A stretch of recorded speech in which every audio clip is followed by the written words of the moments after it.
episode of A House of Fata Morgana.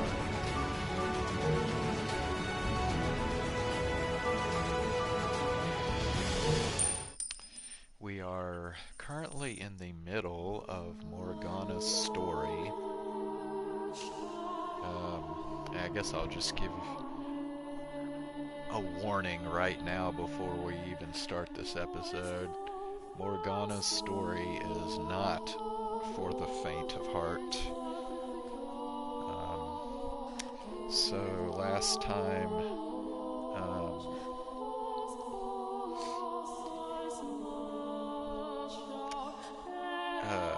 we found out raised to be a saint, and so her mother was telling her she was a saint, and then like her whole town became convinced that she was a saint, and so she was letting people have like drops of her blood to perform miracles, and then that whole deal like turned into this really gruesome shit where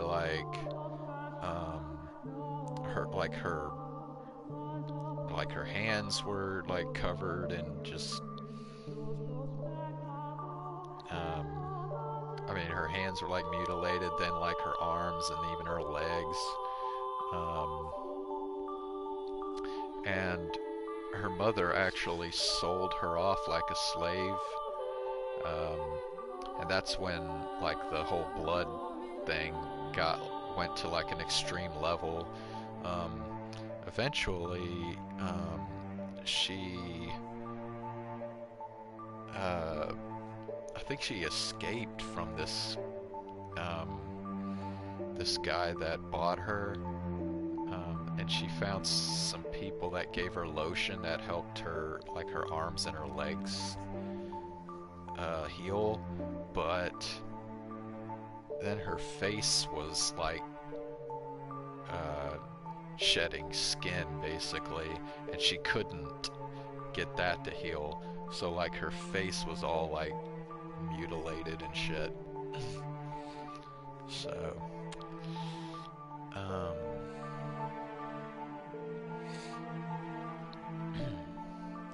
so anyway, yeah,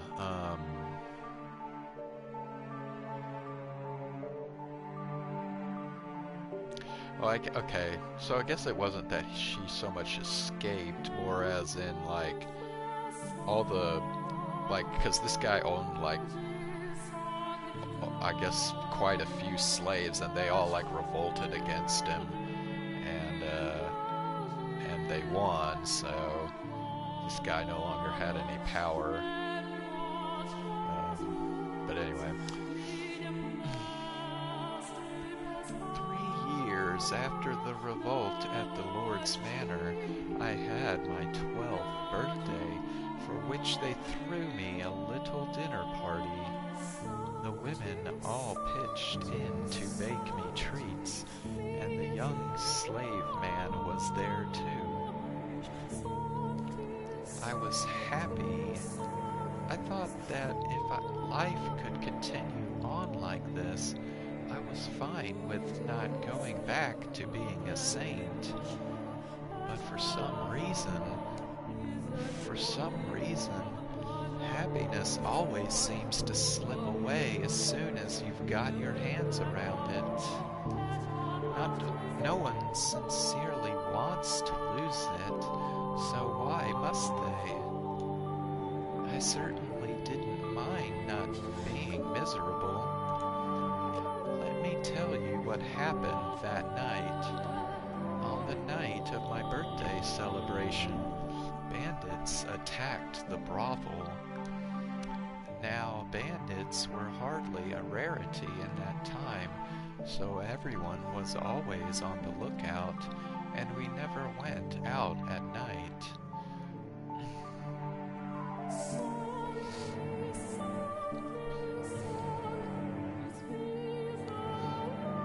They wouldn't stop at robbing you either. They were armed with blades and would frequently kill their targets if necessary.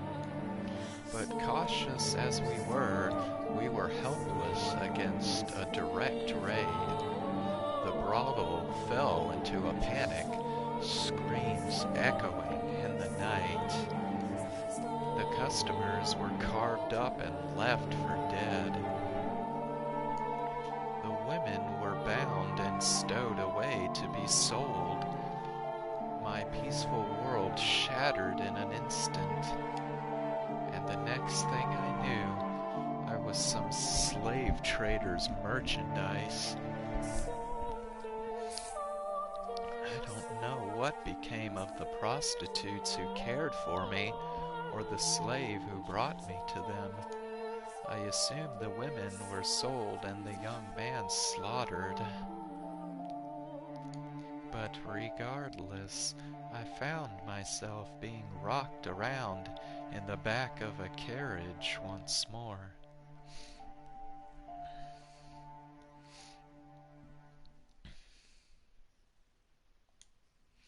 The carriage was packed so tight you could barely see the floor, and it smelled like death.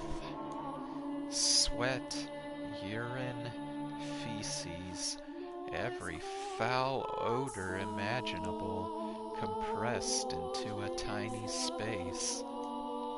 There were both men and women there, nearly all of them muttering or groaning or weeping. Everyone was young, ripe to be put to work.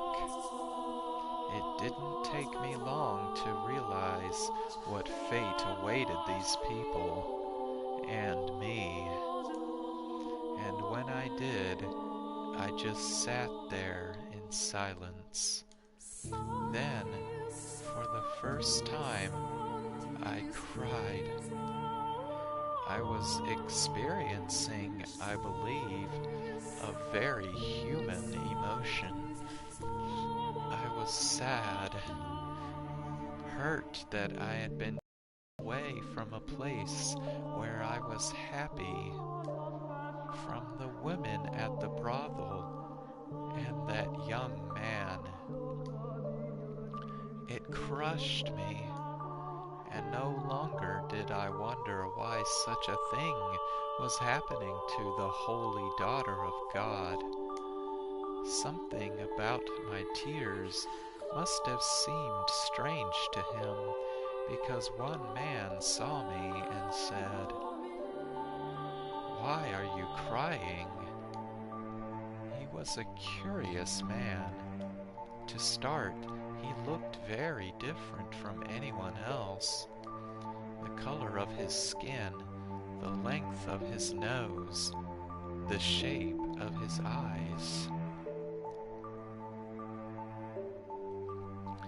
Everything about him was new and unusual. Hesitantly, I replied, "I'm sad because I didn't get the chance to show my gratitude to people very dear to me." The man fell silent, looking as though he was deep in thought. I had no idea why he had asked me that, but something about him made me uncomfortable, so I couldn't bring myself to ask.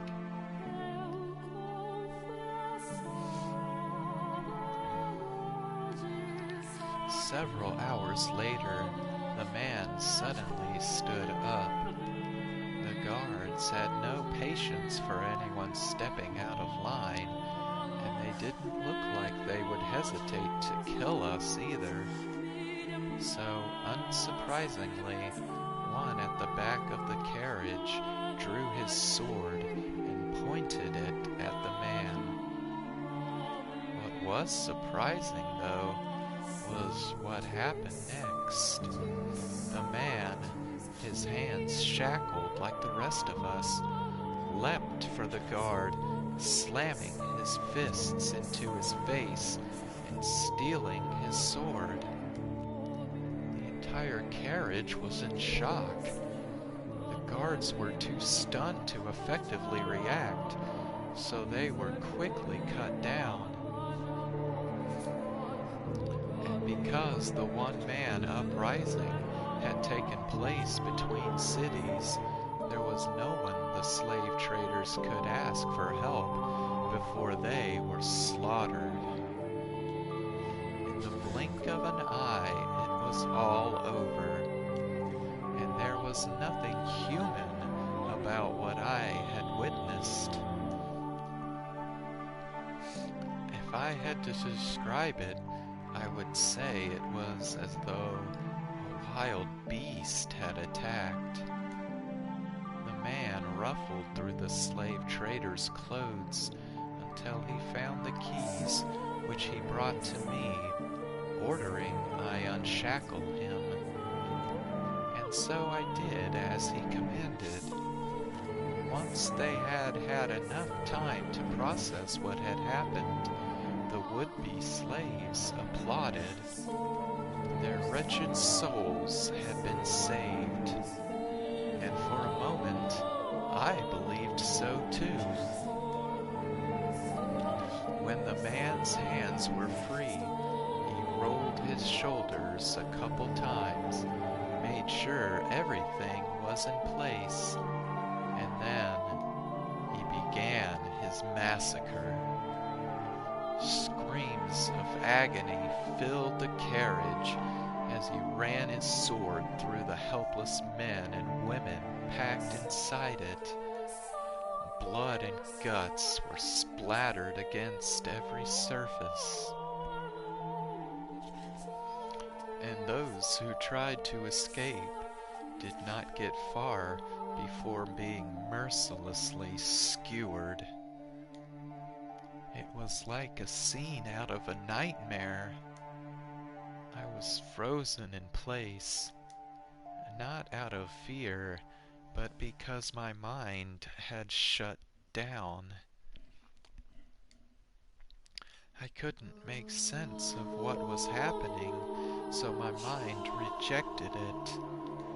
And with my brain having given up, my body was no more than a lifeless puppet. In short order, all the slaves were dead, and I was sitting in a pool of blood, staring at the man. He pointed his blade at me, and with a little smirk said, "Why didn't you run?" In turn, I asked him, "Why did you kill them?" The smile vanished from his face, and after a few quiet moments of pondering, he replied, "Because I felt like it."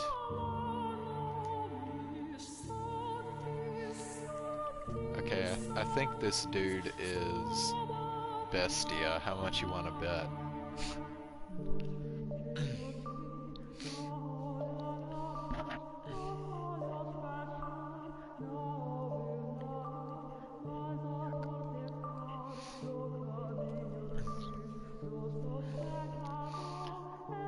And why haven't you killed me yet? I asked. To which he gave a curt, "I don't know," then withdrew his blade and wandered off into the distance. And then I was all alone, surrounded by corpses. I glanced down, and half of someone's face was looking back up at me.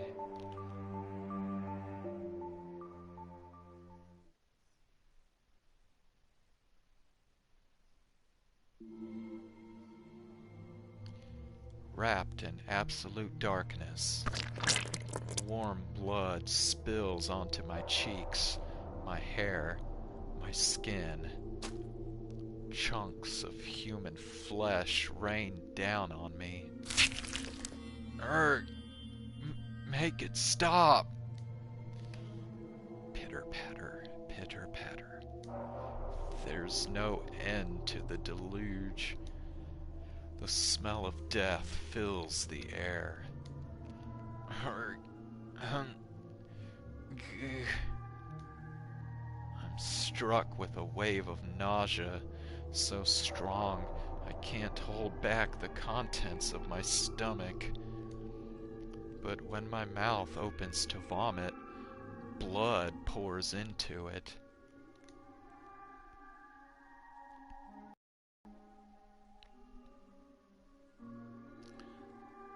Ah, ah, ah! Let go of me!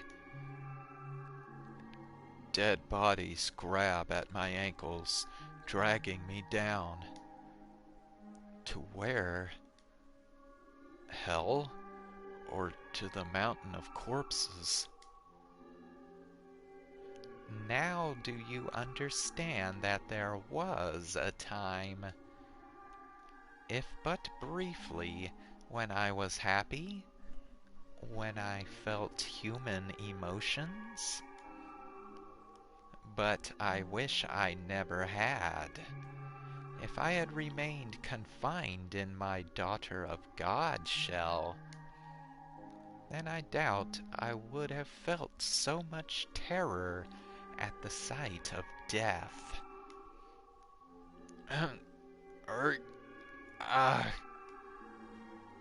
I can't say anything in response. I can't form words. I feel what she experienced, the massacre she witnessed, the limp flesh piling up around her. Even more than twice her age, it's enough to drive me mad. The fact that a 12-year-old girl had to experience something so unspeakable devastates me. Tell me, my dear, do you pity me? And do you sympathize with me? If you feel bad for me, then you'll remain with me. You'll feel my pain and my despair with me. Won't you? Uh, uh,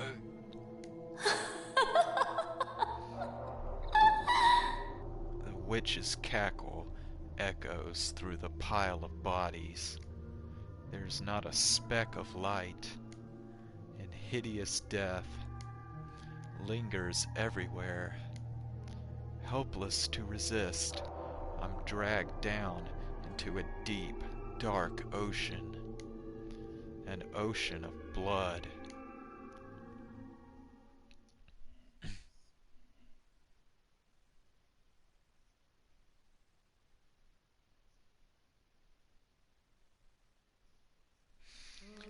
Now, on with the story. I was at a complete loss for some time after that. I didn't want to return to the city because I knew there was no one left who would take me in. There was only the Lord who had bound me and drained me of my blood. So I wandered the roads, no destination in mind, and nothing to defend myself but the clothes on my back.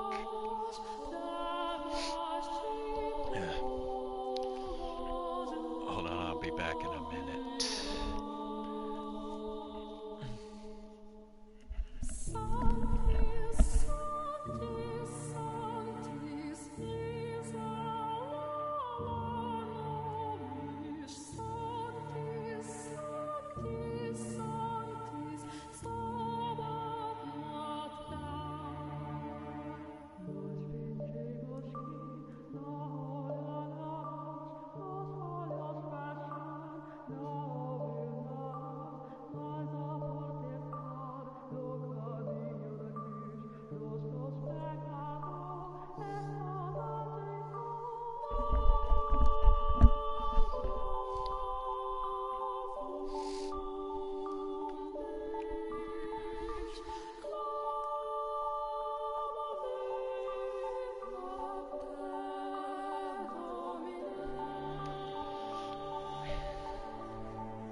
frankly, I'm rather surprised I wasn't attacked by bandits. After walking for days without food or water, my mind was hazy and my exhaustion at a peak. In the distance, I saw a lake. So driven by my thirst, I turned my unsteady feet toward the water, not caring that it took me off the main road. And it turned out that was the correct choice, because there was a small cottage beside the lake, smoke rising from the chimney, telling me it wasn't abandoned. Out of sheer desperation, I knocked on the door. No one answered. The door wasn't locked, so I slowly, hesitantly pushed it open. And beyond it, I found an old woman sitting dead in a chair. The woman was a witch. By trade, that is. It appeared she had had a deep knowledge of medicinal herbs, using it to make an assortment of medicines. In her cabinets were dozens of small glass bottles containing dried powdered leaves and crushed berries, among other things. On the fire was a cauldron, liquid bubbling inside. The woman looked as though she was asleep. Presumably, she had passed away of old age, for there was no sign bandits had been rooting through the cottage, and she had a look of absolute serenity on her face. Looking over at the woman's dead body, I didn't cross myself. I envied her. Dragging the woman's body by her feet, I dumped her into the lake. Do you think doing so makes me a bad person? Makes me unsaintly? Well, I didn't have anywhere else to go, and the owner of the cozy cottage was no longer of this world. There was no reason I couldn't fill the home in her stead, was there? I deserved to have somewhere I felt comfortable after everything I'd been through, didn't I? And so, I took up residence in the old witch's cottage, and remained there until my 16th year. By 16, a terrible cynicism had taken root in my heart. I had no trust for people. I shut them out, building high walls around myself. After such a tumultuous, bloody childhood, it was all I could do to protect myself, to keep my young spirit from cracking. Nevertheless, travelers would, on occasion, pay the old witch's cottage a visit, seeking her medicines.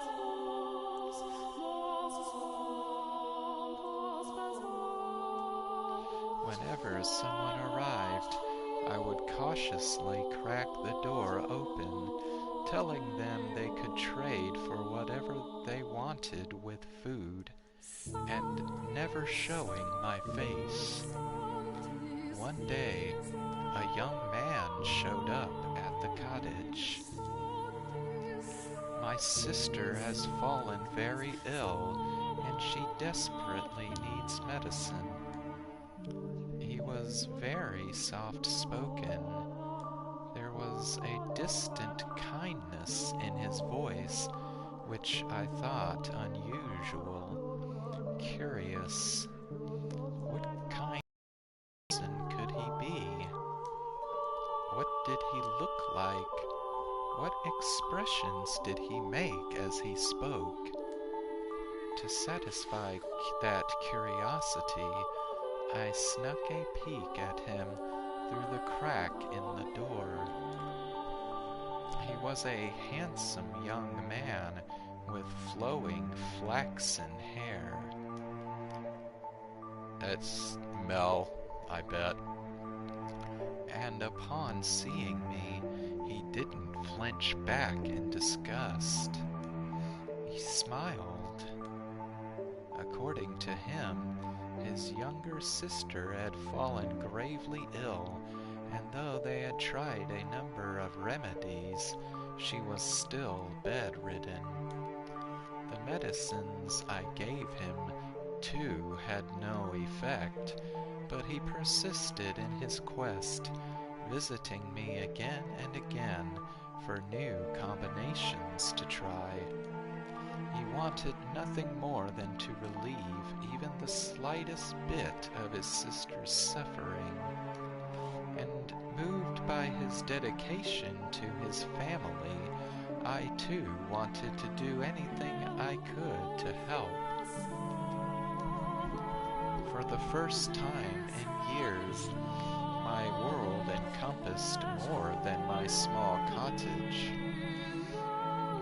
When the young man came, he would ask not only for medicine, but to go on walks with me. He volunteered to spend time with me, despite my horrifying appearance. It's not healthy to stay holed up inside all the time. You've got this beautiful lake right here. What do you say we take a little walk around the shoreline? He said with a smile, taking me by the hand. We spoke as we circled the lakeside. His voice was always soft and pleasant, like a ray of light shining through a crack in the walls. When I was with him, I felt like I could be an actual person, an ordinary girl. He talked about his sister more than anything. Whenever he did, he was at his brightest and most melancholy. The young man had been a member of a noble house, but disputes over who was the rightful heir had forced him and his sister out.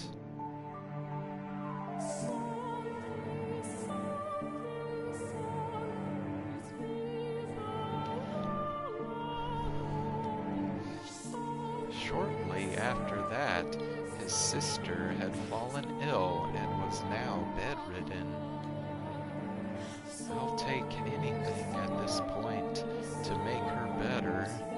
I'll even take a miracle if I can get one. That word, muttered beneath his breath, sparked my memory. I was a saint. My blood had healing properties.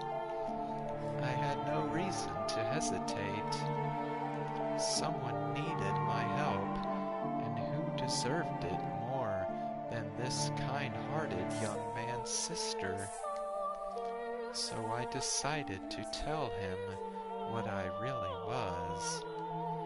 That my blood had miraculous powers, that it had saved people. That the moment I had been born, the drought plaguing my village had come to an end. That I had been known as a saint, the daughter of God.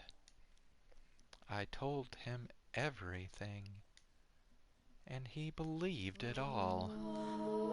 He led me to his house, where a pale, sickly young girl lay in bed. She was a sweet little girl with the same flaxen hair as her brother, who looked like she would have been quite spirited if not for her ailment. It was touching to see the two siblings sitting there together, quietly holding each other.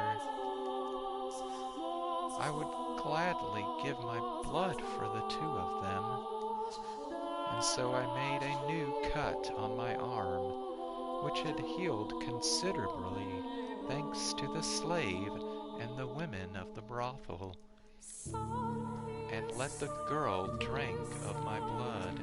Neither of them had any doubts about my sainthood, and because they believed, a miracle occurred. The flaxen-haired girl recovered enough to get out of her bed. I was extremely proud of myself. I felt like, for once, I had actually saved someone's life. The only issue was, she didn't make a complete recovery. For a few days after drinking my blood, she was in good health, but her condition quickly regressed. I was deeply perplexed by this. A miracle had undoubtedly taken place, but it was only temporary. Now, though, I believe I can explain what happened. Her recovery was nothing more than a placebo effect caused by her faith. But that's something I could not have known at the time. We were all three perplexed, and we were all three disheartened. Nevertheless, I was prepared to give her my blood as many times as needed. Whenever her condition worsened, the young man came to request more, and never once did I turn him away. On the contrary, I enthusiastically offered her my services. Over time, though, the hope in his eyes began to fade. He asked me on fewer walks, and he seemed hesitant to look me in the eye. I assume it was out of discomfort, out of guilt, out of shame about asking for blood. But I don't think his concerns were for me, rather himself and his sister. As I mentioned earlier, blood was considered unclean in our time. And not only was I giving mine away, I was having his sister imbibe it. Looking at it that way, it would hardly be a surprise for him or anyone else to think what I was doing depraved. As time passed, the flaxen-haired young man seemed to grow more and more disturbed by me. That was what I got for opening up. That was what I got for letting his kind, warm light shine in on me. The moment things went bad, he pulled away. There were times when I thought I shouldn't have done anything in the first place, but regardless, I held fast to my original decision. I would put myself on the line for them. No one else, just them. Even if he was afraid of me or had no interest in seeing me, I would continue offering her my blood. I was firm in my resolve. One day, though, I received a new visitor.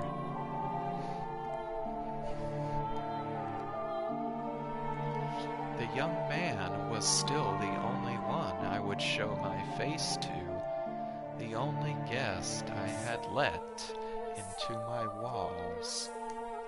So, as usual, I took the man's request from behind the cottage door. But I could hardly believe my ears when he began speaking. "Are you the witch with the miracle blood? First, how did he know my blood had powers? Second, why had he called me a witch and not a saint? Third, why did he sound like the man who had slaughtered the slave carriage?" I told the man he had to leave, that I would not be opening the door for any reason. In response, he said, "I am in need of your blood. Could you not spare a little?" My blood was for the sick and needy. I would never spare a drop for a murderer like him. And I told the man exactly that, demanding he leave. All I could think about was the pile of bodies, the fountain of blood. The man drenched in crimson, wearing a ghastly smirk. I trembled behind the door, fearing he may go on another such rampage.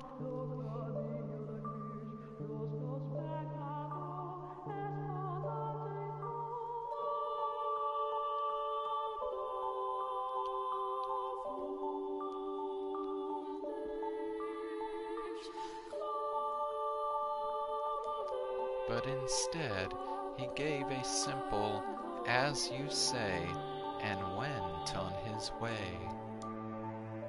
I let out a deep sigh of relief, which is when I realized tears were rolling down both of my cheeks, like an ordinary girl. 3 days later, the flaxen-haired boy showed up at my cottage. "I'm so sorry for being so distant lately. I want to talk things over." Those 2 sentences were like a light shining from above. I wanted to talk to him too. I wanted to take a walk around the lake and listen to him talk about nothing. I wanted to experience the warmth of his world once more. And I wanted to tell him about the terrible man who had been there a few days earlier, about how scared I had been. I wanted him to tell me it would be all right. "I want to talk to you too," I said, opening the door without a second thought. The light of the sun was so bright, all I could make out was his silhouette. I couldn't see the look on his face or the look in his eyes. A gentle breeze blew past, and my mind froze. How could this be happening? What did it mean? Why? How? What was that man doing, standing behind him? Why was he carrying a sword? why was he coming into my house? And why did he swing it down, severing my arm? I was in a daze. I couldn't make sense of anything. I didn't want to. My left arm fell to the floor before I even knew what was happening, and then my legs gave out. The pain, searing and unbearable, came a few moments later as I was lying in an ever-expanding pool of my own blood. I did something then that I hadn't done before, that I had resisted doing, no matter how much blood the Lord had stolen from me. I screamed. It was a hideous, visceral noise, a sound I had never thought a saint could make. The same ear-splitting howl the slaves had made as the man had butchered them. I writhed, I wailed, I wept, I crawled across the floor through my own blood. I begged and I begged and I begged for my life. The man walked over and picked up my severed arm. And then, shockingly, he tossed it to the kind-hearted young man. After which he said, "That's your share. Should last you long enough." Share? What did he mean by share? What was he talking about? Why had he given him my arm? And why had he taken it? Why was he talking like they knew each other? Why? Why? I had spared blood for him when he asked, hadn't I? So why was he doing this? Was cutting my arm off and stealing it easier on his conscience than simply asking? You understand how I felt, don't you?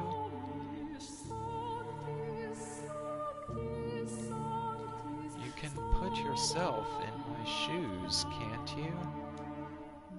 The young man refused to look me in the eye. Holding my bloody arm in his trembling hands, he fled from the cottage as quickly as his legs would allow. The man then walked over and picked me up.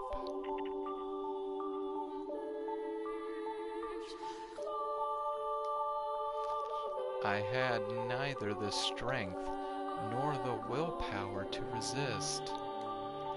Holding me in his arms, he began to speak, telling me things I didn't want to know, things I didn't want to hear, but he didn't care. Nothing personal, I just need your blood. Without it, she'll lose her church. Don't take it personally? Tell me, is there anyone in this world who wouldn't feel a bit of spite after being put through such torture? How was I supposed to let that slide? No one's that much of a saint. My trust had been betrayed, and I was supposed to turn the other cheek? A man had barged into my home uninvited and cut off my arm, and I was supposed to smile and take it? Is there anyone, anywhere, who doesn't feel even the slightest bit of hatred ever? Is there anyone in this world who could just laugh and brush off this level of abuse? Tell me, is there? How could I not hold a grudge? How could I not despise them? How could I possibly forgive them? Tell me, please. Tell me, how could I?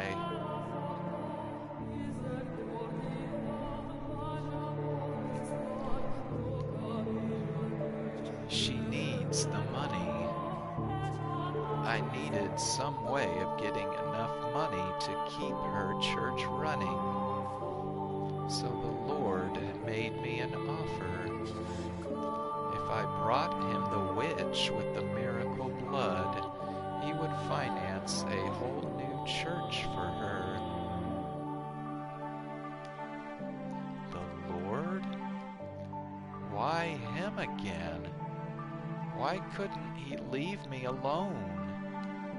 After trying to kill me during one of his blood Sabbats, why was he after my blood once more?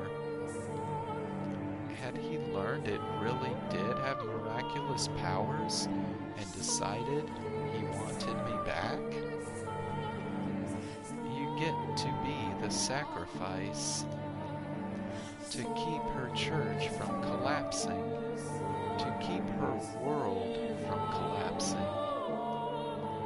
Sacrifice? Excuse me, what?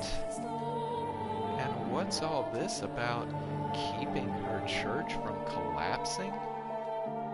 You murdered a carriage full of innocent people. And you're trying to protect a church?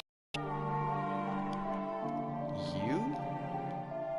Are you out of your mind? Churches are where people go to commune with God, to speak with my Father. How dare you soil those sanctified grounds with your filthy hands, you beast? It's insulting, sacrilegious, repulsive. Just what do you think we are? So don't take it personally, witch. I'm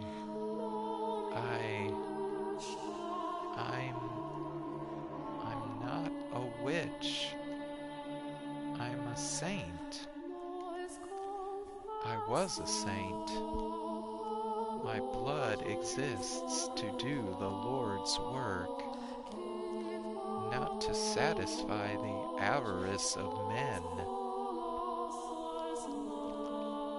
Why is this happening to me? The man brought me back to the city, but instead of taking me to the Lord's manor, he brought me to a church on the city's outskirts. Though, to be honest, it looked more like an estate than a church. The church also served as a hospital, offering free care to less fortunate children, the poor, and the infirm.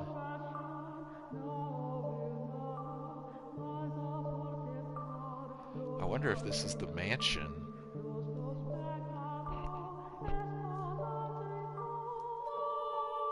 I mean, it's possible that this church became the mansion that we know.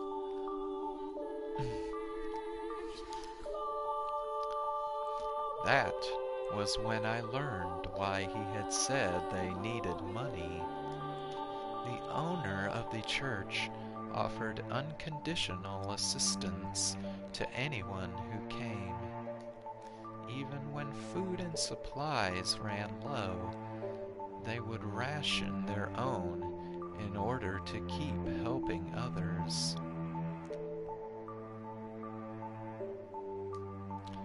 As a result, the church was perpetually on the verge of collapse.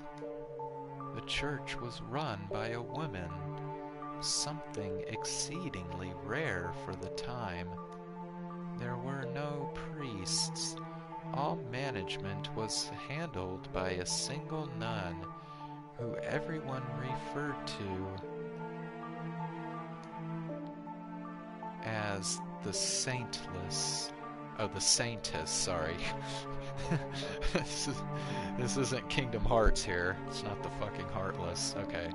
The saintess. I was the saint.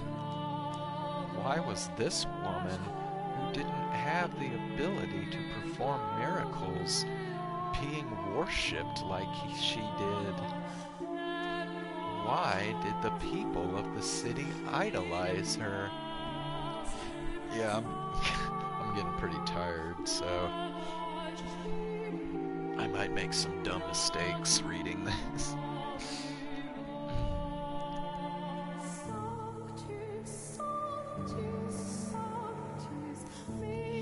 Why were their smiles all directed at her? Why was I not in her place? The man carried me to the top of the observation tower. It was there that I had my reunion with the Lord.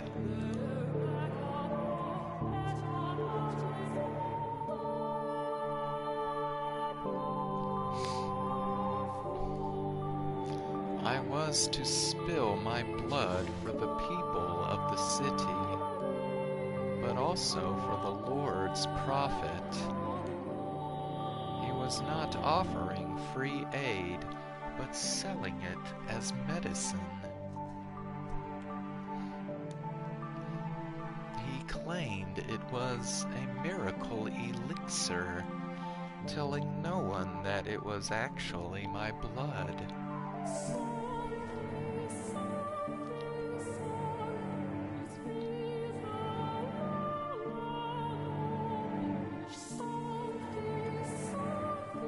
It was mixed with a beautiful red wine, and drinking it would cure you of any ailment.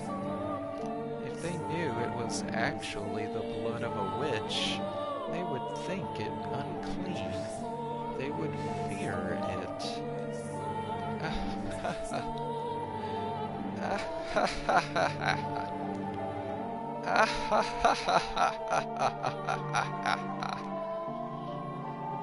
I remained imprisoned for a long, long time.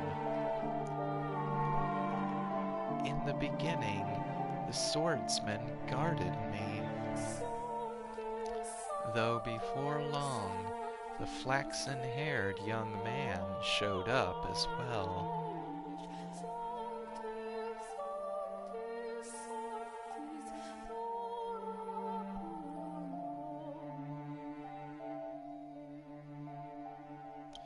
Okay, so we've got the mansion in this story, we've got Mel in this story, we've got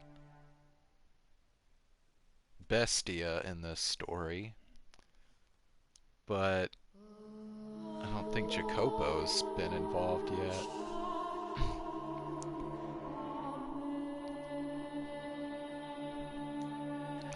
Presumably, one severed arm wasn't enough to keep his sister healthy for long.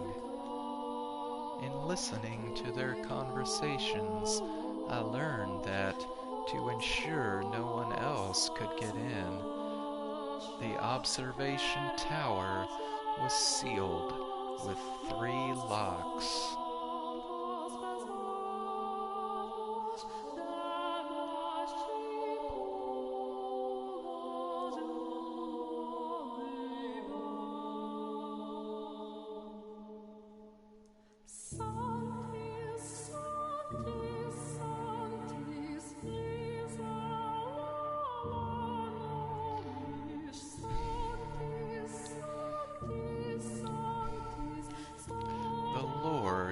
The swordsman and the young man each held one of the keys.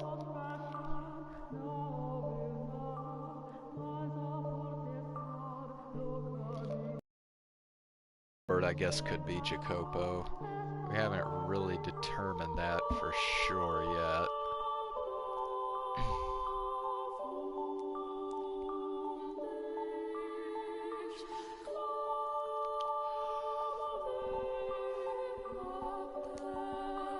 I was their secret, locked away in the tower for them to drain of blood away from wandering eyes. Time went on, and I grew progressively weaker. I lost the will to eat, and the will to live. My only view from the tower was the clouds through a window high up on the wall.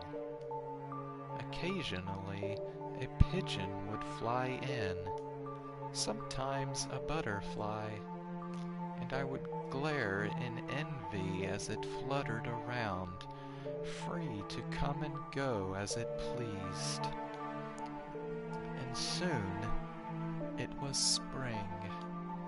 Every spring, the church held a festival to pray for the coming year's harvest and the people's well-being. I could hear the bustle from far below through the window as everyone rushed to prepare.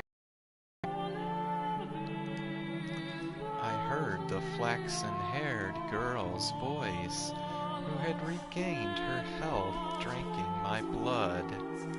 I heard her brother's voice, who had betrayed me. I heard the nun's voice, who played saint in my stead. I heard the barbaric swordsman's voice, who had chopped off my arm. And I heard the Lord's voice, the root of all my suffering.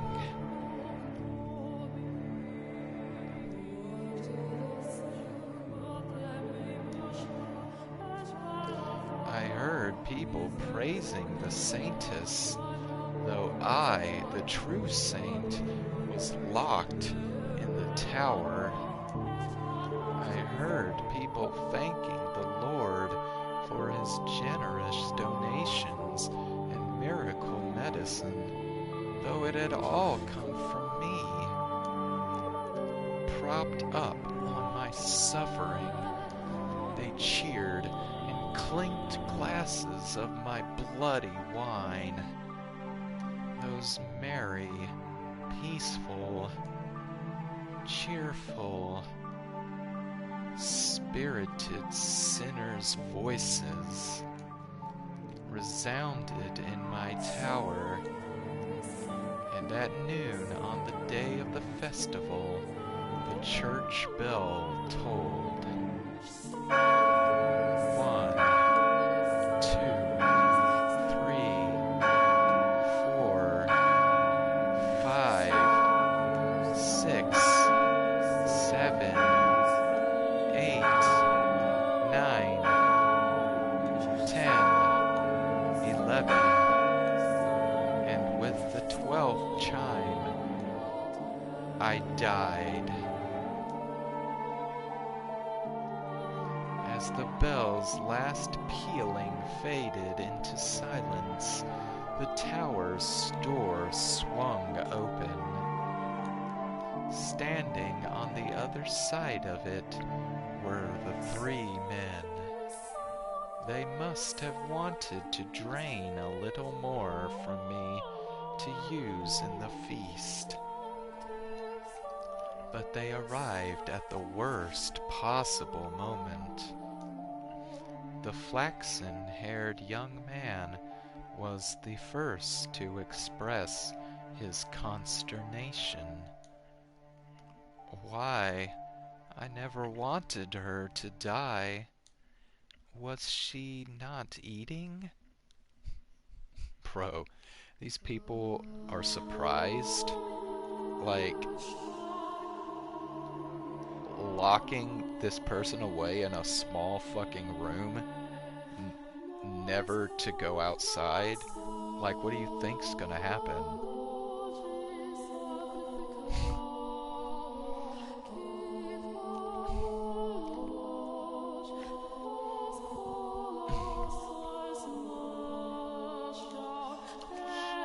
The Lord gave my corpse a casual glance and said, stone-faced, seal the tower off.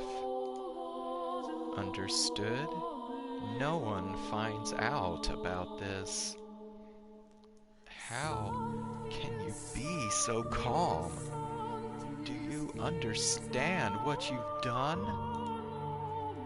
Ha! Pinning the blame on me? How nice it must be to be able to distort reality with panic. The swordsman, who had been silently observing the Lord and the boy conversing, interjected. You're just as guilty as any of us. Not only did they not mourn my death, they argued over whose fault it was. There was no regret, no remorse. The young man muttered absent-mindedly, I never wanted her to die. What did his intentions matter, though? It was his betrayal that had ultimately tethered me to this mansion. But the fact that they didn't grieve my death, and instead squabbled amongst themselves like filthy rats, was the final straw. How could I not despise them? I don't believe I actually had the power to perform miracles when I was alive. It was all faith, the illusion of belief. I was neither a saint nor a witch. The blood wine was only effective because people placed their faith in the other saintess. I was only ever human. But then, in that moment, an actual miracle occurred. My father bestowed upon me his power, or perhaps it was the devil who lent me his strength. I was looking down upon my own dead body, my own wretched self. There was nothing beautiful about the pile of bones I had become.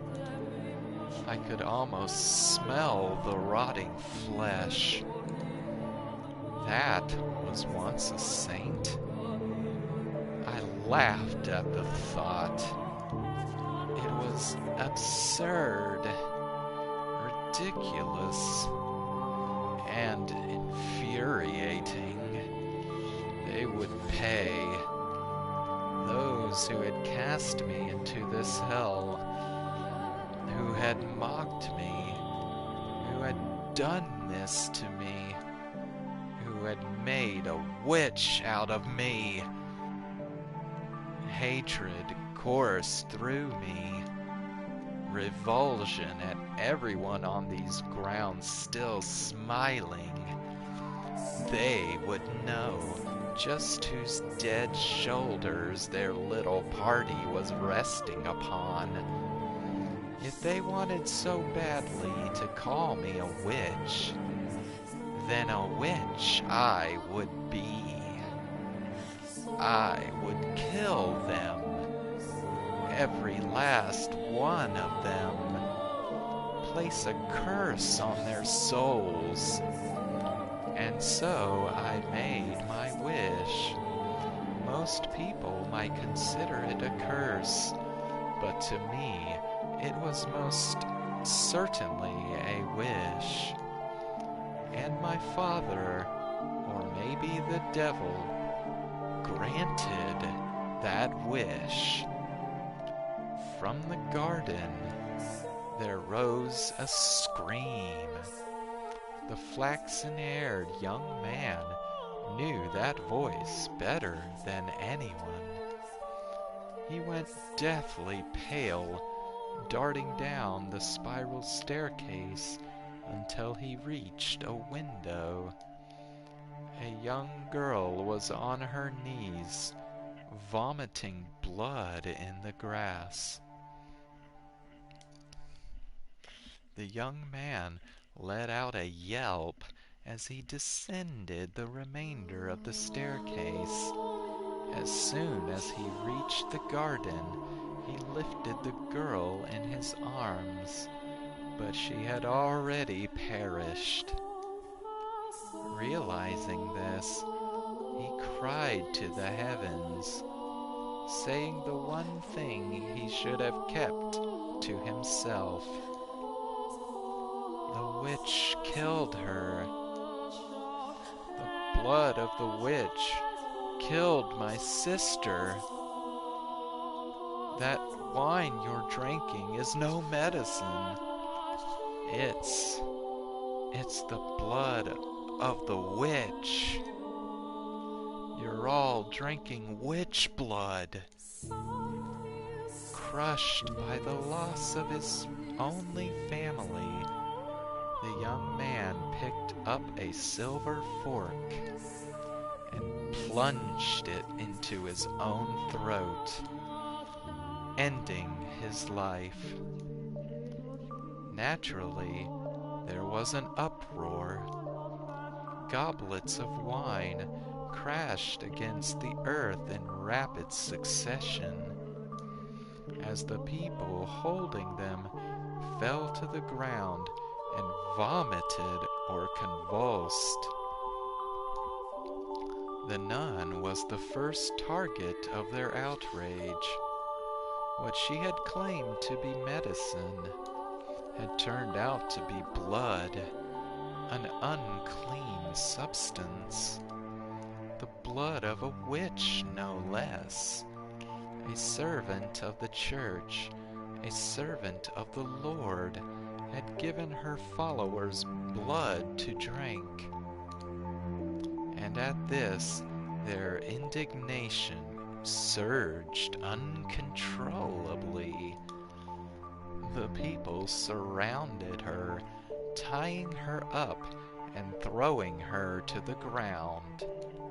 As they prepared to inflict righteous justice upon her, the swordsman soared down the stairs and into the garden, plunging his blade into anyone standing near the nun.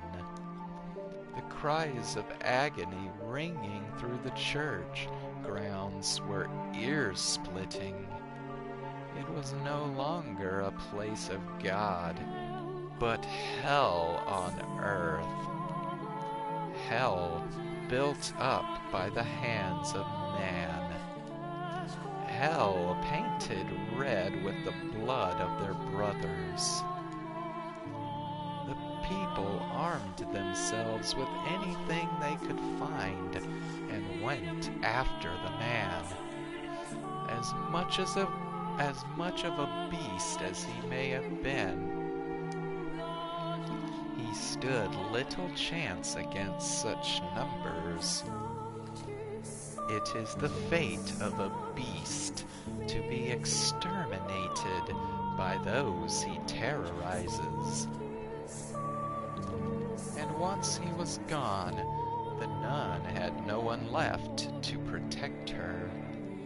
She too was consumed by their frenzy. All that remained was an inextinguishable inferno. hysteria and despair, madness and outrage, and no outlet for it. It was a revolt that made the slaves' uprising at the Lord's manor look like a game. Eventually, their rage found a new target, the Lord. It was only natural, for he was the true villain. He was the one who had given money and the witch's blood to the church. He was the one who had profited off it. And above all, people often resented those who stood above them, particularly in times of unrest. The city resounded with cries for the Lord's head.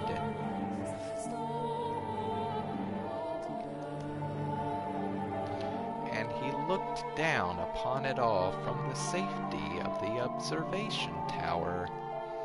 He could do nothing but watch as his domain burned. I can only imagine how painful that must have been. But before long, having seemingly made his peace, he began descending the spiral staircase. He opened the door at the bottom, revealing himself to his people.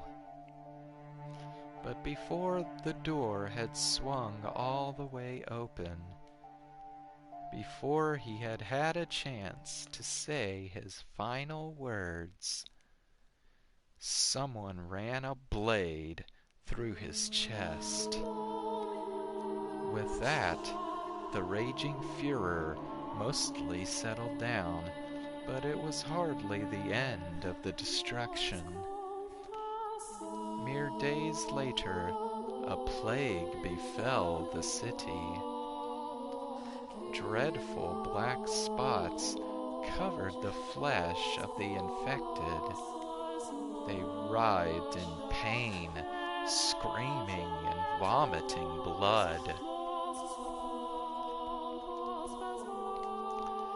Ghastly howls echoed through the streets, as though the whole city had been possessed. It became a cursed land.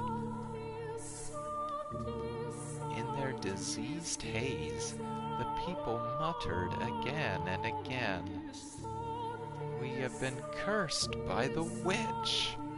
In less than a week, the entire city was dead.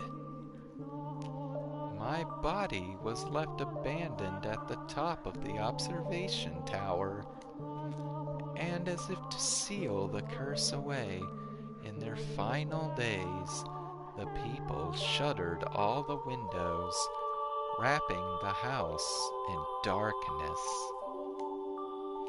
It's possible that was no miracle either. You can easily explain what happened to them. Locked away for so long in that dirty tower, maybe I caught some kind of disease. And then, when the people drank my blood, they too were infected. Hardly anything out of the ordinary about that. The first to die, the girl, had already been ill. Her body merely chose the worst possible time to yield to her ailment.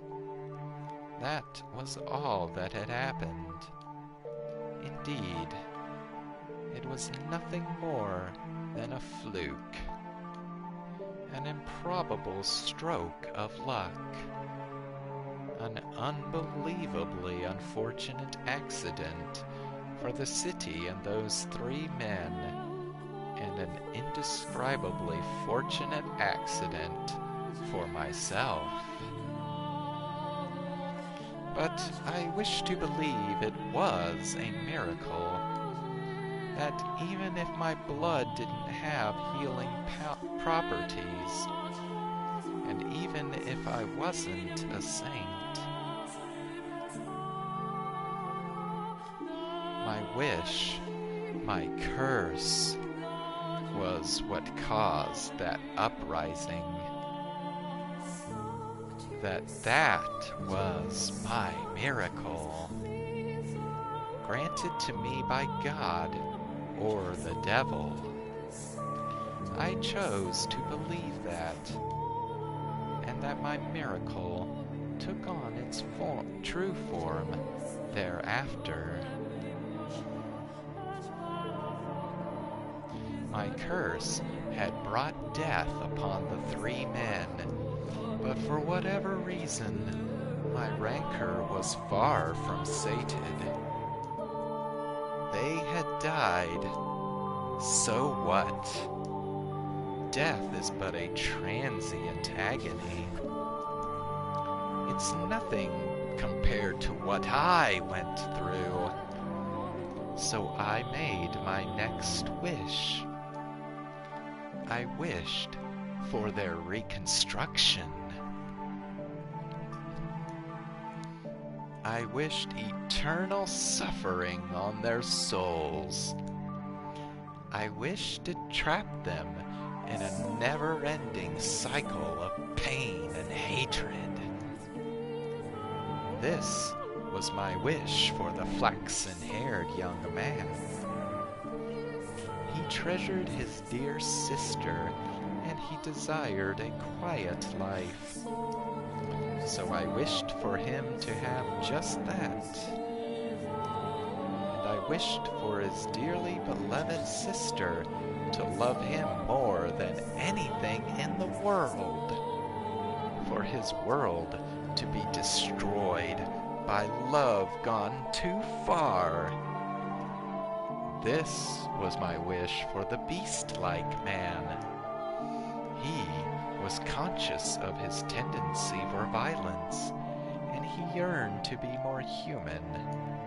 So I had his inner beast toned up just a little. I saw to it that he would never be human, so he would never have the peace he so desired.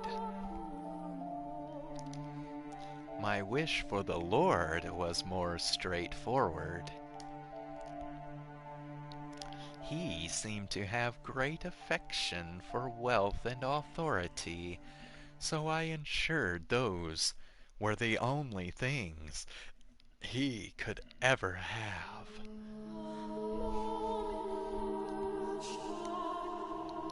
Who needs love or friendship when you could be drowning in power? Once he had lost everything, his solitude would be his only companion. Wishes can come as long as you always hold fast. Never stop wishing.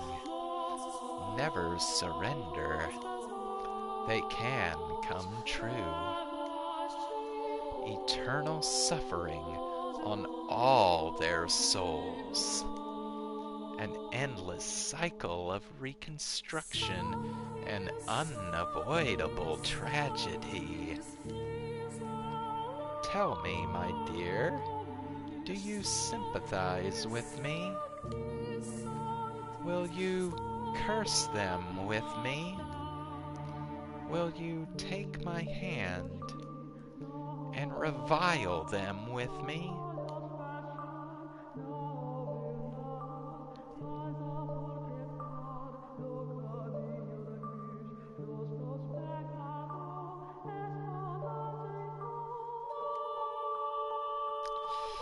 Alright. It is time for me to go to bed, so we're gonna stop here for tonight.